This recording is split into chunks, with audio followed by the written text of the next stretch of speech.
Bueno, Ariel, ¿qué es la AMIA? La AMIA es la Comunidad Judía Organizada, es institución central, eh, es un modelo tomado de las distintas diásporas centroeuropeas, donde las comunidades se fueron agrupando, las comunidades centrales se fueron agrupando alrededor de algunas funciones básicas con, los, con las cuales, si no estuviese, no podría haber vida judía, eh, vinculados con sepelio, vinculados con la, la contención, la ayuda a los más necesitados, con la actividad de la educación, el rabinato, todo lo que es indispensable para el desarrollo de una vida judía. Eso se nucleó en todas las comunidades en instancias centrales, en la comunidad organizada, ¿sí? Así nació la AMI acá, como Hebra Kadishá, en la Sí. Argentina, hace 127 años. eh, y luego fue añadiéndose con el crecimiento de la comunidad, con el crecimiento de lo que llamamos el Iyub, es decir, la población judía en Buenos Aires y en la Argentina, y atendiendo las necesidades que fueron surgiendo, a esas funciones básicas se fueron añadiendo más una misión más con más grosor, con más volumen eh, eh, institucional. Y eso es básicamente la Ujú. AMIA, ¿sí?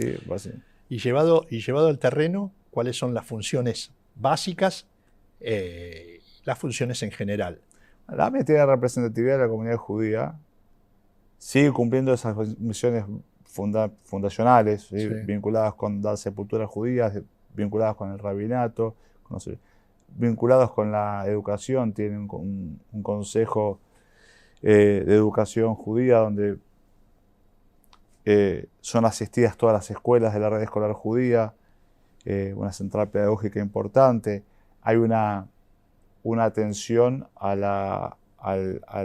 desde la primera infancia hasta la adultez en la contención, en el proveer soluciones cotidianas a cuestiones vinculadas con pobreza, alimentación, medicación, Ujú. atención psicológica.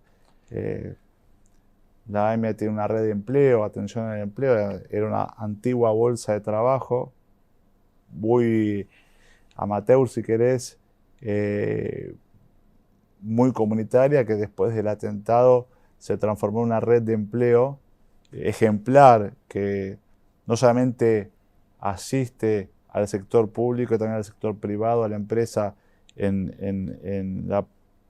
proveer empleo, sino que también da capacitación para empleo, capacitación para emprendedores, capacitación para empleo, capacitación para asistentes gerontológicos, hay un montón de capacitaciones. Es una solución que también linkea o integra al resto de la comunidad fuera de la comunidad judía, ¿sí? Eso Porque te iba a decir. La red de empleo es para judíos y no judíos. hoy en día sí es una manera que la institución encontró para de alguna manera retribuir a la sociedad lo que la sociedad se brindó en un momento tan más aciago del atentado. Y sí, es un modelo Ujú. ejemplar. No hay creo que la red de empleo más grande del continente. Eh, ha tenido un rol muy preponderante en la capacitación de nuevos empleos o de nuevos saberes para el empleo durante la pandemia, durante las crisis recurrentes de la Argentina. Hablando de la No pandemia, me quiero olvidar del voluntariado, o sea, me preguntabas áreas de la AMIA, no me quiero olvidar del voluntariado o de juventud, el club de emprendedores de juventud, no me quiero olvidar de cultura, este auditorio que estamos viendo que fue remozado también durante nuestra gestión eh, por completo.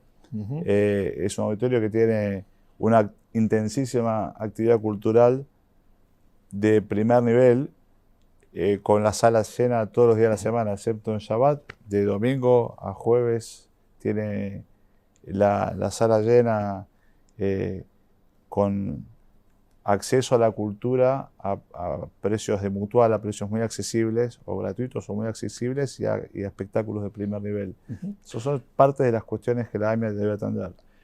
¿Cómo los atravesó la pandemia? ¿Cómo pudieron trabajar en pandemia sabiendo que hicieron acciones muy importantes? Mirá, hicimos un informe de actuar en la pandemia porque la vorágine de esos momentos, la rapidez y la cantidad de decisiones que había que tomar en esos momentos era tan acelerado y de un dinamismo terrible que después hicimos, a un año de la pandemia, hicimos un resumen del actuado. Y la verdad que la AMIA es una institución muy sólida. La AMIA de los últimos años fue la AMIA que tomamos nosotros y que hace años que conduce el BUR, adquirió una solidez en lo económico, en lo financiero, una cantidad de procesos de profesionalización, protocolos de acción, que hicieron que al momento de aplicar en la pandemia todo salió de manera óptima, incluso que era una situación completamente inédita e inesperada. Yo esto lo comenté, creo que tuvimos alguna nota antes, pero bueno, nosotros en esos primeros momentos lo que hicimos fue rápidamente tener una comprensión con las demás instancias comunitarias que atienden pobreza o que atienden vulnerabilidad, que es lo que más nos preocupaba en ese momento. Entonces hicimos una red de contención comunitaria junto con Tzedakah, junto con el Joint. Tuvo un rol de Dorvador también.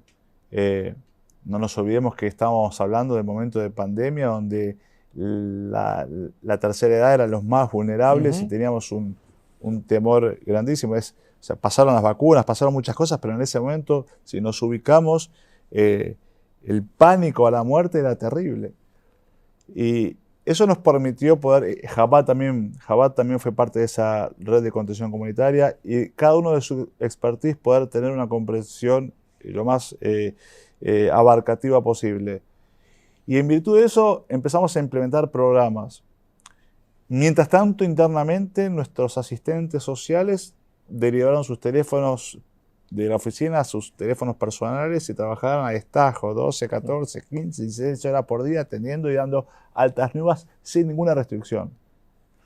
Al principio llamaban la gente que alguna vez había pertenecido a la red de contención de la AMIA, que vino a la AMIA y tenía el teléfono y pudo salir de la situación de vulnerabilidad.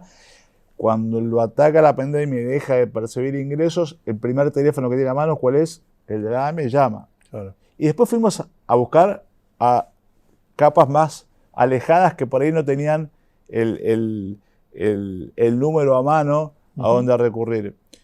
Y paralelamente tuvimos en conversación prácticamente, no sé, quincenal con los presidentes de las escuelas, con FEJA en su momento, y tratamos de ir implementando programas y mejoras, y implementando con el Joint, y implementando con Israel, y con el Keren Kayemet, siguiendo todo el tiempo muy de cerca. Yo creo que la comunidad, más allá de la AMIA por supuesto también, y el resto de las instancias comunitarias, creo que han mostrado un músculo en el momento de la crisis y una solidez que hacen honor al nombre que tiene el Iyub en la Argentina, la comunidad organizada acá en Argentina. Creo que se estuvo a la altura de las circunstancias. Los coletazos de la crisis todavía están es la Argentina, y la crisis de la pandemia vino a montarse sobre una crisis económica preexistente que la agudizó, pero de alguna manera se amesetó la cuestión social y estamos lentamente tratando de mejorar esos parámetros. Fueron reconocidos por los programas sociales, ¿no? Sí. Tuvieron un reconocimiento importante. La gestualidad de la gente que nos escribió y que nos agradeció. Nada, desde la persona que venía acá a Uribura a tener su comida todos los días y que rápidamente la reconvertimos y una red de voluntarios le llevaba la comida a la casa, o el medicamento a la casa, la gente que tenía una actividad en el Centro Integral de Adultos Mayores en Uriburu y de golpe la soledad. Era un desafío que pudimos transformar y educarlos para poder tener los cursos de una manera virtual, con un voluntario joven que le enseñe cómo poder acceder. Creo que el trabajo fue formidable. Creo que fueron horas de, no sé, donde no había ni feriado, ni domingo, ni noche. En cualquier momento teníamos los teléfonos abiertos y las comunicaciones para poder atender a la comunidad, y lo hicimos con mucho amor, mucha vocación, y creo que con resultados óptimos. Creo que era la situación de la pandemia en Argentina podría haberse llevado puesta a la comunidad judía, o a gran parte de la comunidad judía. A su vez, debo destacar también, y es un tema que no es menor, la AMIA de golpe, como toda la Argentina, se cerró, y nosotros las elevaciones no es que se detuvieron, sino que aumentaban, y la gente no podía salir a la calle a pagar sus obligaciones, las obligaciones contraídas por un sepelio, y la solidez económica de la institución y el cuidado que tuvimos de los recursos de la institución hicieron que pudimos estar muy sólidos en momentos muy difíciles. La comisión directiva que vos liderás está transcurriendo el segundo mandato, pero vos, como presidente, ¿es tu segundo mandato o es tu primer mandato? No comprendo bien la pregunta. Sí, comprendé la pregunta. Más o menos. ¿Hay posibilidades de que seas vos el próximo candidato a las elecciones? Esta era la pregunta. Yo entiendo que de los estatutos surge que no. Para mí los estatutos surge que no. No por mi mandato como presidente, que efectivamente yo asumí la presidencia después de haber sido vicepresidente, pero la vicepresidencia también te inhabilita para el siguiente periodo. Yo ya fui vocal un periodo y vicepresidente y presidente en ejercicio en esta cadencia larga de 5 años. Y haber sido vocal anteriormente podría ser. Me inhabilita para poder presidirla. No, yo no soy candidato. ¿No vas a hacerlo? Uno puede dar por sentado definitivamente que no vas a ser el candidato del BUR en las próximas elecciones. Así surge de los estatutos. No hay posibilidad. No hay posibilidad. No hay posibilidad. Por más que yo tenga alguna información que puede existir esa posibilidad, no hay. Después de la entrevista, comentámela porque yo no estoy al tanto. ¿Trabajaron en conjunto o vienen trabajando en algunas cosas con la DAIA? La DAIA es otra institución y tenemos algunas cuestiones que son auxiliares unos a otros. Ahora, déjame interpretar tu pregunta. Si tu pregunta es cómo es el vínculo de la AMIA con la DAIA, el vínculo es bueno. Tenemos algún diferente punto de vista que tratamos de no exhibirlo públicamente, porque entiendo que no es lo que la comunidad necesita eso. Esos puntos de vista que podremos disentir, tenemos un espacio donde yo los podré manifestar, Jorge me los podrá manifestar, pero más allá de esos puntos de vista que son en asuntos relevantes, es así. Que hay diferentes puntos de vista, ¿se puede saber algunos? Si tenemos un espacio para no poner a la comunidad en una situación de angustia, porque la verdad que a la comunidad le gusta ver a las instancias centrales discutiendo públicamente. Entonces, no es el lugar, yo no voy a hacer eso nunca, no está en mi espíritu, no es el estilo de liderazgo que yo entiendo que es bueno para la comunidad. Más allá de algún punto de vista, tenemos mucha afinidad en otras cuestiones, nos tenemos cariño y respeto, y eso hace que el vínculo entre las instituciones sean buenos. Más allá de algún punto de vista diferente, en otras cuestiones hemos podido llegar a acuerdos, yo te diría que históricos, en respecto de cuestiones en el uso del edificio, etcétera. Resolvimos cuestiones históricas, y creo que las diferencias son legítimas, pero lo destacable es poder tener no es esperable que, digamos, siempre estamos 100% de acuerdo y estamos unificados. No tiene por qué ser así.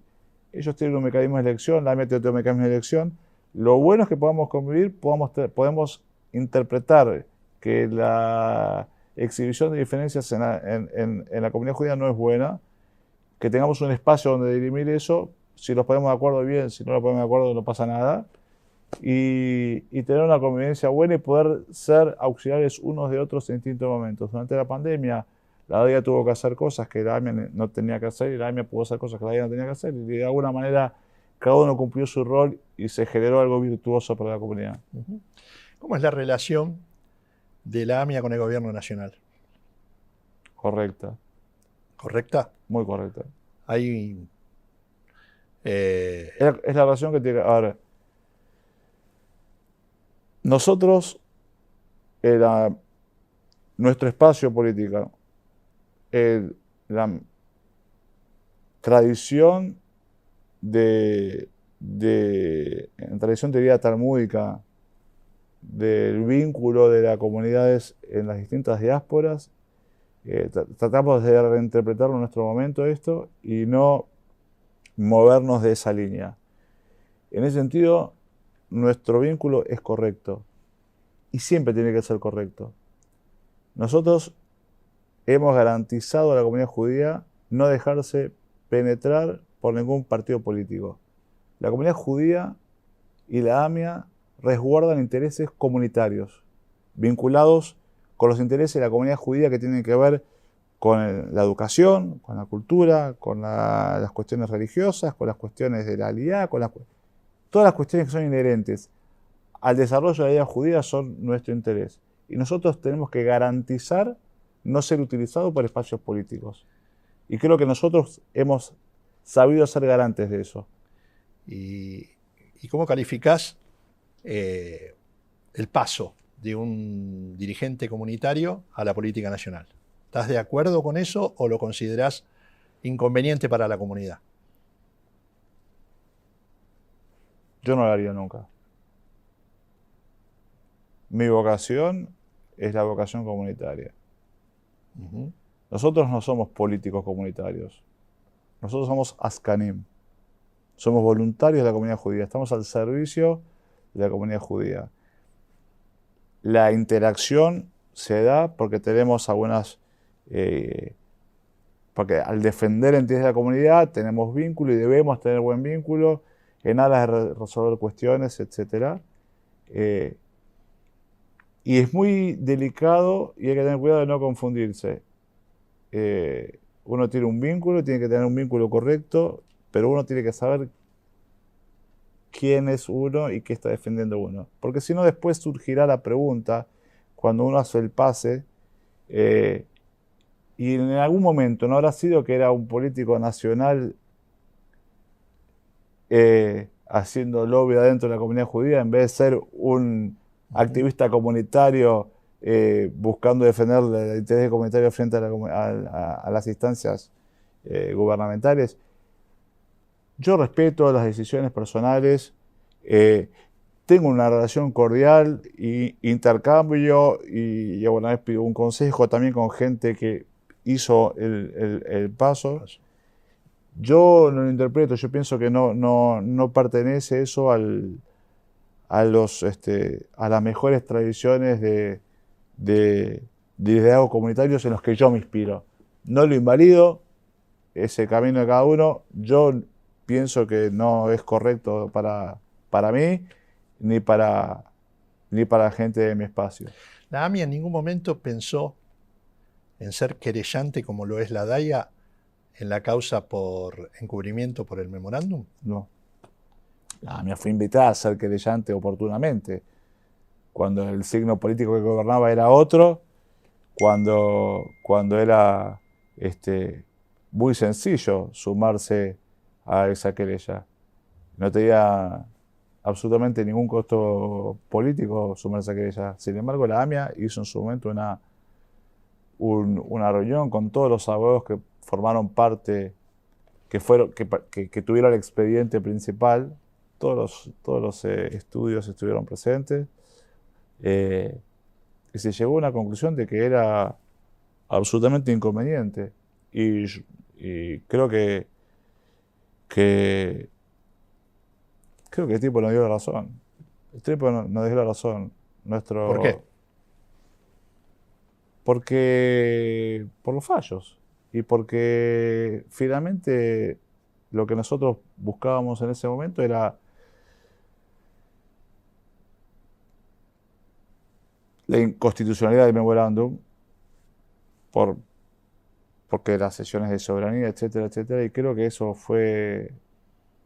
eso se consiguió y fue una estrategia judicial correcta. Creo que, y que si hubiese, después, si la propuesta del memorándum constituía un delito de acción pública, ya no pertenecía a la esfera comunitaria, eso pertenecía a otra esfera. Yo no estoy en desacuerdo con que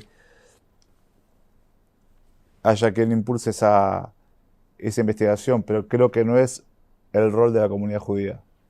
Creo que eso ya, o sea, no sé si se entiende lo que quiero decir. Sí. Es delito de acción pública, ya no es interés de la comunidad judía propiamente. La comunidad judía lo que hizo fue evitar en su momento que prosperara el memorándum, que hasta hoy no tengo ningún problema en reiterarlo, fue una tragedia en la historia judicial de la causa. Pero bueno, eso se consiguió. Así que nada, la AMIA en su momento fue invitada, fue analizado el tema en otra comisión directiva. Yo no estaba en la comisión directiva cuando esto sucedió. Se tomó esa decisión y la AMIA hizo honor a aquella decisión que se tomó oportunamente. Por otra dirigencia, ¿no? Sí, sí. Si estuviera en tu poder, ¿qué cosas de las organizaciones de la comunidad judía argentina modificarías a los ojos de la sociedad?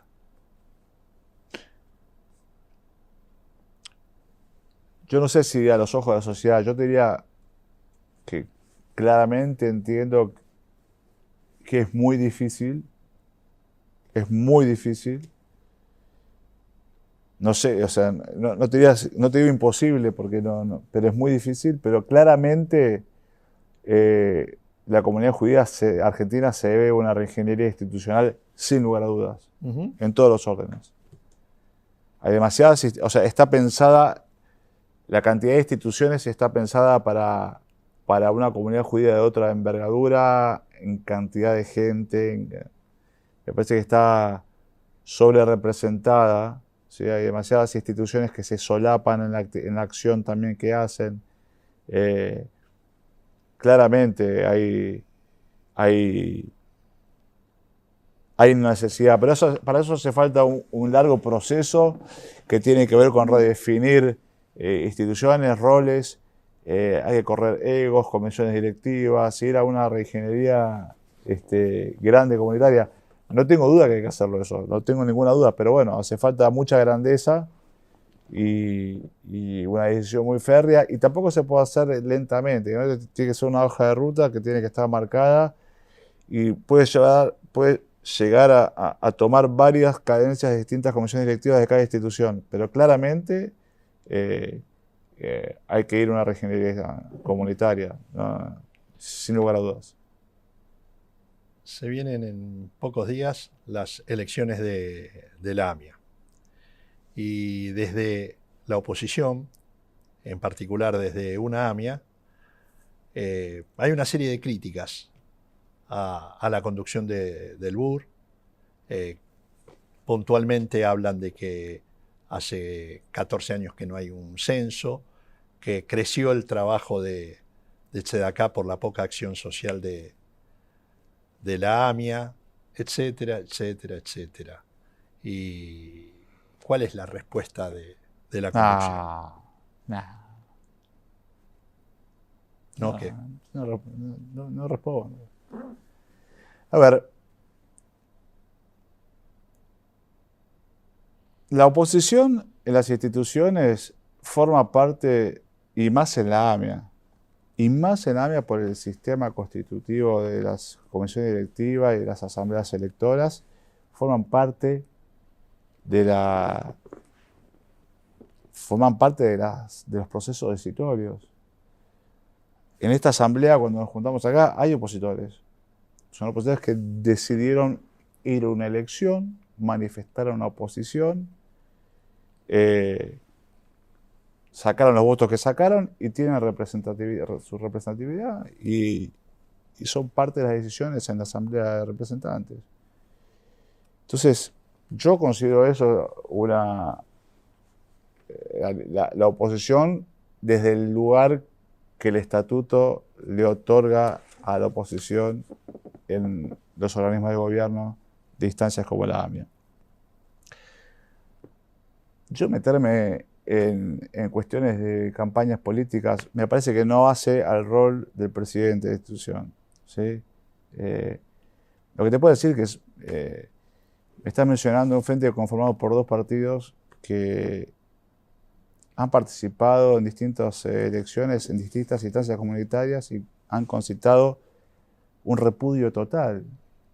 En la DAIA fueron repudiados con el voto, en la OSA fueron repudiados con el voto, en la AMIA fueron repudiados con el voto en veces anteriores cuando no jugaban en frente, jugaban separados. Y creo que van a volver a ser repudiados con el voto. Esa visión antinómica de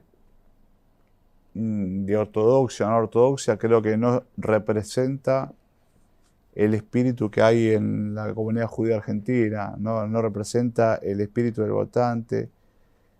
Uno ve los actos que ellos hacen, les llegan las fotos, 4 personas, un like, una visita en redes. Yo creo que es una discusión que está perimida, que es una discusión que no es una discusión real en la sociedad, en la comunidad judía argentina. Y creo que nuevamente va a haber de vuelta elecciones y otra vez la comunidad judía va a poder manifestarse y elegir entre quienes yo creo que tienen afecto a societatis y han tenido siempre una actitud constructiva para la comunidad, gobierne como gobierne. A ver, el BUR le llevó un siglo, más de un siglo poder llegar a gobernar la AMIA. Mucho tiempo tuvo prosecretarías, alguna vocalía, una protocolería, pero siempre fue parte de la comunidad. Siempre. En minorías, siempre fue parte de la comunidad. Y expresó su voz opositora, etc. Bueno. ¿Y por qué tardó un siglo en ser la conducción? Bueno, hubo cambios en la comunidad judía argentina, claramente. ¿Qué cambios? Y claramente, la comunidad judía tuvo un proceso muy grande de asimilación, hubo mucha gente que hizo aliyá, a su vez hubo un proceso de Hazará Bichubá, se dice, ¿no? Un proceso de cantidad de gente que se acercó a la vida más ortodoxa, si querés, cantidad de instituciones que surgieron, cantidad de jóvenes. Nosotros hemos renovado el padrón, hemos bajado el promedio de edad del padrón 40 años. Y hay un compromiso de nuestra gente, de nuestra juventud, de nuestros hijos, para con la comunidad. Vivimos por la comunidad, tenemos ese afecto con la comunidad. Y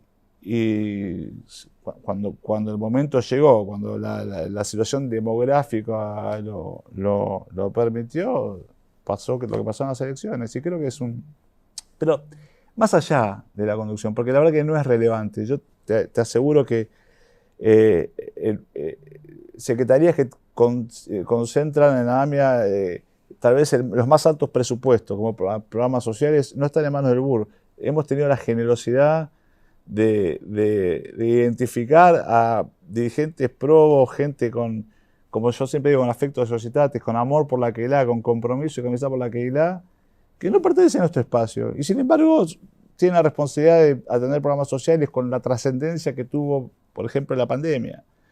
Yo no siento en lo más mínimo que hayamos tenido una visión parcializada. Es decir, nosotros lo que venimos a hacer es ampliar derechos. La ortodoxia acá en Argentina, en otros gobiernos, estaba fuera de la cobertura, no tenía ningún tipo de reconocimiento. Y de hecho pasó por debajo del radar que crecieron instituciones, instituciones y gente, y gente, y gente. Y en la AMIA no existían. Y es hasta que eso emergió. Nosotros ampliamos, no vamos a quitar. Para mí, el mundo conservador, el mundo reformista, el mundo sionista, el mundo del astronauta, son parte de la comunidad ineluctablemente. Y me siento con ellos y soy invitado y voy a la apertura de clases y voy a hablar a donde me invite y me fui a la sinagoga de Murillo y voy a Betel y a donde me invita voy a ir porque uno tiene que presidir la comunidad judía pensando en la vigorosidad y en la pertenencia de todos los sectores. Entonces, a mí pensar una campaña política en términos antinómicos ortodoxa me parece completamente perimido, me parece estar hablando en una frecuencia que no es escuchada, y de hecho creo que no es escuchada. ¿Y qué lugar colocás a Somos AMIA dentro de esta? No, yo creo que representan la mejor tradición histórica de muchos Askarim, muchísimos. Somos AMIA está en Abodá. Abodá hay próceres de la AMIA de Abodá. Para mí próceres. Hay presidentes que para mí, hasta hoy son algunos que viven, son para mí fuente de inspiración y consulta con quien yo me aconsejo y los llamo por teléfono. Está el Likud, partidos tradicionales vinculados con el sionismo, con la fundación del Estado de Israel. Mi abuelo materno fue de los redactores del Estatuto de AMIA, era un dirigente muy conocido de Abodá. Tengo el mayor de los respetos para los que conforman ese espacio. ¿Qué quiero decir? Siempre estuvieron adentro de la comunidad. Les toque el rol que les toque porque la comunidad es de todos y no se puede dejar de estar. No se puede dejar de estar. El votante te pone en un lugar o en otro y tu rol es estar, es la Keilah. En la Keilah estamos todos. Ahora, el BUR desde hace muchos años está en la conducción de la AMIA. ¿Le interesa la conducción de la DAIA también? ¿Al BUR?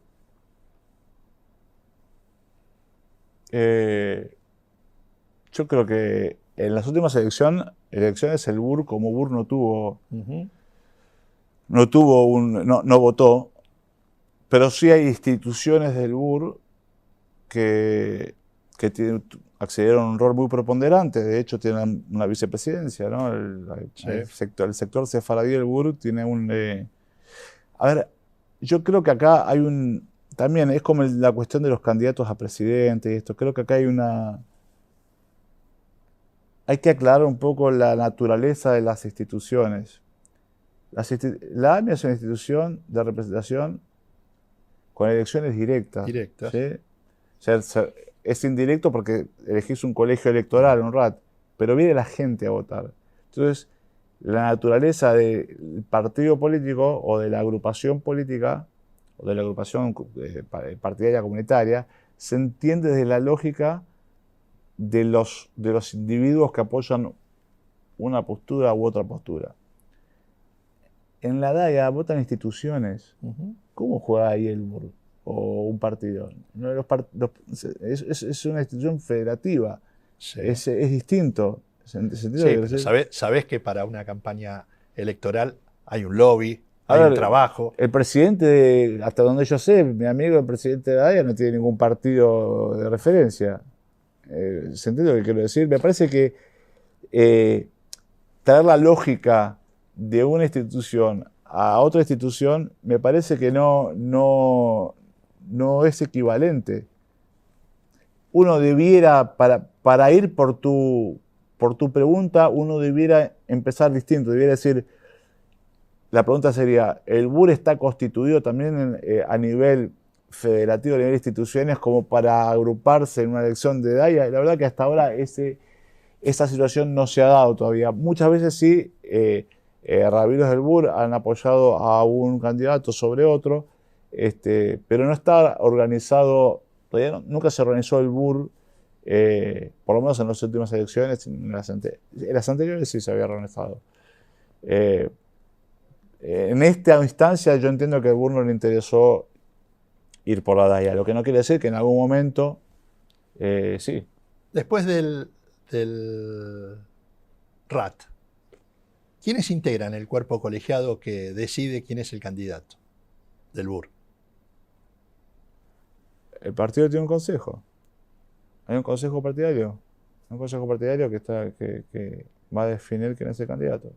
Ujú. Que los nombres, Por ejemplo. hay gente conocida, gente que vos conocés también. Hay un consejo partidario. Hay un mecanismo. Ujú. Eh, Es un eh, grupo de rabinos. y Ascarim. Ascani. Hay un Ujú. grupo de rabinos y Ascarim. Sí. Mira, nosotros ponemos como en juego un modelo, no ponemos en juego personas. Ujú. Eh, ¿Cuál es el modelo del BUR? el modelo BUR es, en términos financieros y económicos, somos los que hemos saneado la AMIA. La AMIA tenía una situación deficitaria que era completamente escandalosa e impropia para la comunidad judía argentina, con descubiertos, con deudas con los bancos. Eso lo sanearon las tesorerías del BUR consecutivamente. Eh, Barman, Benny Sugman, como tesoreros antes que accediéramos nosotros, ya con Guillermo Borga, la primera presidencia, Leo Jiménez, que hemos sido muy cuidadosos en ese sentido. Hemos puesto a la AMIA en buenas manos. Desde el punto de vista de la política nacional hemos sido muy cuidadosos, hemos desvinculado por completo de cualquier entusiasmo partidario a la comunidad judía. La comunidad judía no tiene ninguna camiseta partidaria, defiende los intereses de la comunidad judía y el desarrollo de la vida judía en esta patria tan querida por nosotros, esté quien esté, y en cualquier circunstancia. Hemos profesionalizado bajo las presidencias del BUR. La AMIA adquirió procesos ISO 9001, hemos profesionalizado cantidad de áreas. Hay cosas que pasaban en otras épocas, es para tomar un café, que Lo estamos tomando. si Podés hablar. si lo pensáramos hoy en día, improbable. Cosas que se hacían que son improbables que hoy se hicieran. Todos los procesos de contratación, compliance, hemos aprobado nosotros una normativa de compliance que nos pone a la altura de los más altos estándares, tanto para funcionarios de AMIA como para dirigentes de AMIA. Hay cosas que pasaron que no pueden volver a pasar y no van a volver a pasar. Pasaron hace muchos años. Incluso desde la perspectiva de género, cosas que hemos resguardado en esta normativa de compliance. Nos hemos puesto en una situación muy avanzada, tenemos permanentes capacitaciones con la UIF. Creemos que hemos abordado con un profesionalismo cada área de la institución que, a ver, hemos competido por el Premio Nacional a la Calidad, es el premio más grande, de más prestigio que hay en Argentina respecto de la calidad. Hemos competido, estamos esperando los resultados. No hay ninguna ONG de las características de AMIA que haya podido competir para el Premio Nacional de la Calidad. Eso es un resultado del BUR. Yo soy muy enfático en eso. Yo me acuerdo de lo que pasaba en otras presidencias. Yo me acuerdo de lo que pasaba en otras cadencias. Cómo se resolvían las cosas. Nunca hubiésemos podido competir en un Premio Nacional de la Calidad. Jamás. Eso es una constancia. Leonardo Gimenez, cuando fue presidente, le puso mucha fuerza al Comité de Calidad, al Comité de Calidad Continua, etc. Entonces, son procesos que no tienen vuelta atrás y van a ser reconocidos por el socio. Ariel, ¿por qué hay tantas profanaciones en los cementerios? Nos contaron que la estatua de Ana Frank en Puerto Madero de bronce fue robada. ¿Qué te quiero decir con esto? No son robos de bronce en los cementerios exclusivamente. Es una situación penosa que está atravesando la Argentina, vinculada básicamente con los precios de los commodities y con el precio del bronce. Eso, en primer lugar. Roban cables de teléfono, cables de electricidad, porteros eléctricos. En Chacarita tienen un desastre con las placas, etc. Eso para poner el tema en un contexto, porque si no estaríamos hablando de ataques antisemitas, etc. Entonces, ese es el contexto. Hace 20 años, aproximadamente, 20 años, empezaron profanaciones en el cementerio de Tablada, vandalismos, robos de bronces y esto, unos 20 años. Algunas fueron muy fuertes, con sesgos realmente antisemitas, donde dejaron panfletos, pero robos hormigas así constantes tienen 20 años. En esos 20 años, más de 20 años, 97, 98 creo que empezaron. En esos años, la AME hizo infinidad de gestiones. Pusieron cámaras que por supuesto fueron robadas, etc. Una de las gestiones que se hicieron, que yo ya más aquí en el tiempo, es que hemos cedido parte de instalaciones del cementerio para que haya un destacamento de la policía de la provincia de Buenos Aires en el cementerio, que existe hasta hoy ese destacamento. Sin embargo, eso no fue lo suficientemente disuasorio, ¿sí? Lo que pasa es que cuando se agudiza alguna crisis y el precio del bronce sube, etcétera, o el precio del dólar y el que atado al del bronce sube, eso a veces vienen con más repeticiones esas intrusiones. Siempre eran intrusiones hormigas, entran, salen rateros, ¿sí? Lo que sucedió post pandemia o durante la pandemia en el 2021, ¿sí? Es que tuvieron un ritmo muy acelerado. Eso nos puso muy activos en ver de qué manera podíamos activar. Estamos hablando de 2021, donde gran parte del año no estaba permitido ir al cementerio, había protocolos especiales, etcétera, para contextualizar. Lamentablemente la provincia de Buenos Aires tomó una decisión, no este ministro de Seguridad actual de la provincia, sino anteriormente también, es algo que viene, donde lo vienen continuando, de quitarle recursos al destacamento que está en Tablada, propiamente dicho. A eso se le añade que el cementerio de Tablada tiene dos partes, son técnicamente dos cementerios divididos por una calle interna, sí, en cuya extensión tiene únicamente paradas del cementerio, no tiene otra cosa. La AME hizo hace muchos años también gestiones, en la época de Guillermo creo que empezaron las gestiones y se logró para que nos cedan la calle intermedia, de modo de poder cerrarla porque la mayoría de las intrusiones se producían por ahí. Son 55 hectáreas, no es un lugar chico. no, claro. Conseguimos que el Consejo Deliberante de la Matanza nos cediera, desafectara el uso público a la calle intermedia, pero nunca nos terminaron de dar esa calle intermedia. Eso para nosotros nos da la posibilidad de poder reforzar la seguridad de una manera, es una diferencia que optimiza muchísimo porque es cerrar dos calles y es de mucho mayor efectividad y control.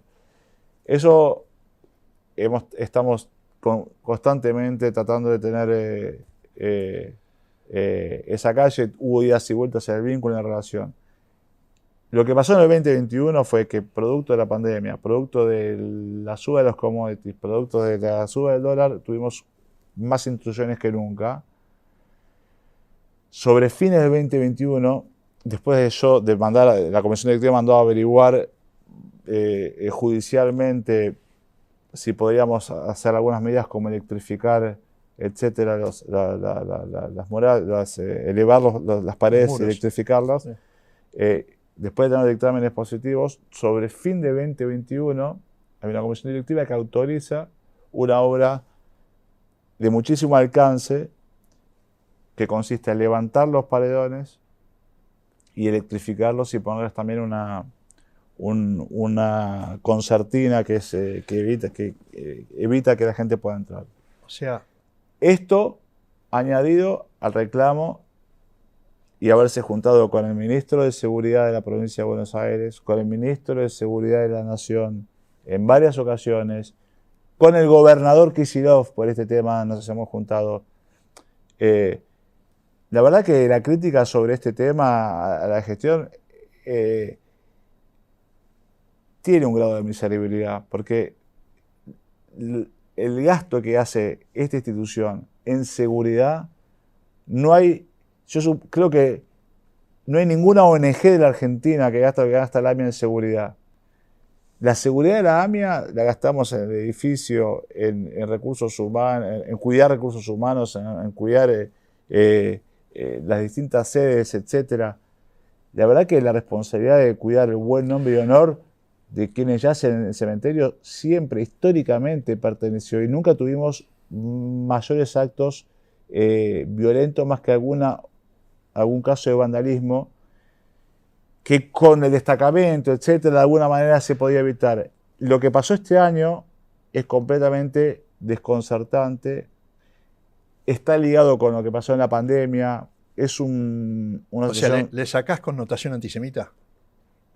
A las intrusiones, sí, yo le saco la connotación antisemita. Tal vez a la respuesta que tenemos de algunos funcionarios no le denotan cierta desidia, cierto desinterés, que no le otorguen al lugar la santidad que tiene. Y sobre todo teniendo en cuenta que esta institución realiza con los fondos que recibe por las sepulturas en esos cementerios, hace acciones que son auxiliares del Estado. Porque nosotros hacemos ayuda que debiera hacer el Estado también. Entonces, bastante dinero invertimos nosotros como para que no me puedas proporcionar mínimamente el cuidado de un cementerio en el que tenemos 55 hectáreas en el partido de La Matanza. No hay vecinos como nosotros en el partido y no hay instituciones que hagan contribuciones como la que hace la AMIA a la comunidad, a la sociedad argentina. Entonces, nosotros vamos a hacer, amén de la inversión que hicimos, que es altísima, son miles de metros, 55 hectáreas, son miles de metros de hierro y de cable electrificado, etcétera, y de alarma, etcétera. Nosotros tenemos que reclamarle a las autoridades, es nuestra obligación reclamar a las autoridades, porque es la obligación de las autoridades proporcionarnos eso. A todo ciudadano y más a una institución como esta que hace una tarea auxiliar a la que debiera realizar el Estado en distintas instancias. Las últimas dos, cortitas, apelando a tu poder de síntesis. No es mucho. Ariel, ¿por qué no hay responsables, no hay justicia, no hay culpables por el atentado a la AMIA?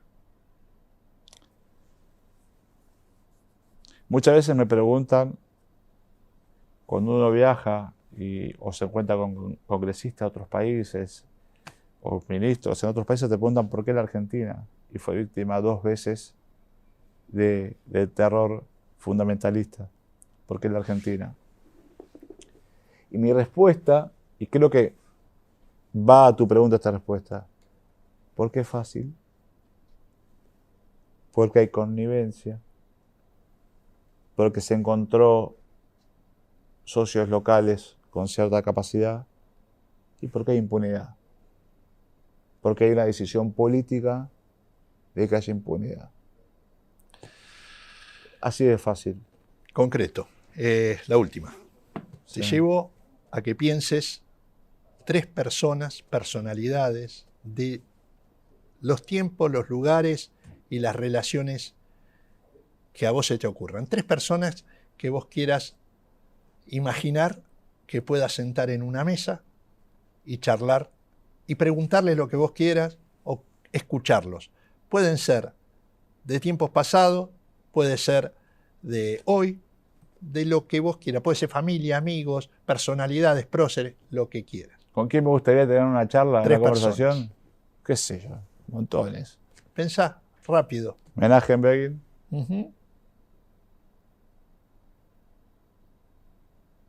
Es uno. ¿Con quién más quisiera tener una conversación? ¿Qué pregunta? Puede ser religioso, puede ser político, puede ser cultural, puede ser del lado que vos quieras, puede ser familia, puede ser algún bisabuelo, lo que se te ocurra. Bueno, familia, por supuesto. No conocí a mi bisabuela, no conocí, también me hubiese encantado. Del mundo de la política, Menachem-Begin es una persona que me hubiese encantado poder tenerla cerca, 100%. Qué pregunta. Es raro dejarte sin palabras a vos, pero bueno. No, qué sé yo, uno tiene admiración, uno Por es eso. un lector y me fascina la historia universal, la historia del pueblo Claro. judío, la historia de la AMIA, la historia de Argentina, me apasiona todo y es muy difícil poder descartar y quedarse con tres. Reducimos un poquito el espectro, no sé, decirme en alguna materia A ver, gente que haya tenido que ver con la AMIA, no sé, donde vos se te de la ocurra. AMIA. La verdad, con los que viven, hablo, con Alberto Krumnikov, por ejemplo, muchas veces he llamado a los expresidentes, son amigos míos. Por ahí con el primer presidente de la AMIA. Ujú. ¿Sabés que hay un borrador de un libro sobre toda la historia de la AMIA y hay que ver la lucha que tuvieron los primeros para poder conformar, para poder comprar el primer cementerio, para una lucha terrible, terrible, terrible, la lucha contra la Trimigdal. Claro. Fueron años muy, muy duros y de mucha entrega. Por ahí con el primer presidente de la AMIA, sí, seguramente, seguro que sí. Ese también el segundo. Y tercero,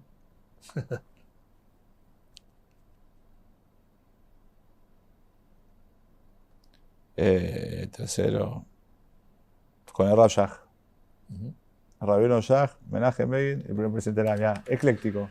Perfecto. Ariel, gracias. La verdad que un placer acá en el auditorio reformado Sí. de la AMIA.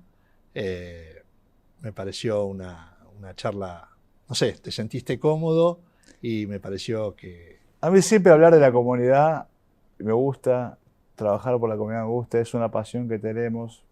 Y yo hago una invitación, si querés, desde esta nueva iniciativa de Vis a Vis, hago una invitación a sumarse al interés por la comunidad, a sumarse a activar, a sumarse a proponer, porque es muy lindo poder pensar el estilo común de nuestro pueblo aquí y es muy lindo poder hacer una contribución a ese destino común. Es muy gratificante. Yo sé que cada uno es un esfuerzo, cada uno tiene su familia, su trabajo, sus tiempos, sus quehaceres personales, pero dedicar un poquitito de tiempo. Si otros no hubiesen hecho eso por nosotros, en generaciones anteriores no tendríamos esta situación que tenemos hoy aquí en Argentina. Así que mi invitación es esa, y sobre todo a la gente joven. Tenemos mucho para contribuir, mucho para aportar, y yo les aseguro que el balance final es muy gratificante. Muchas gracias. Gracias, Gustavo.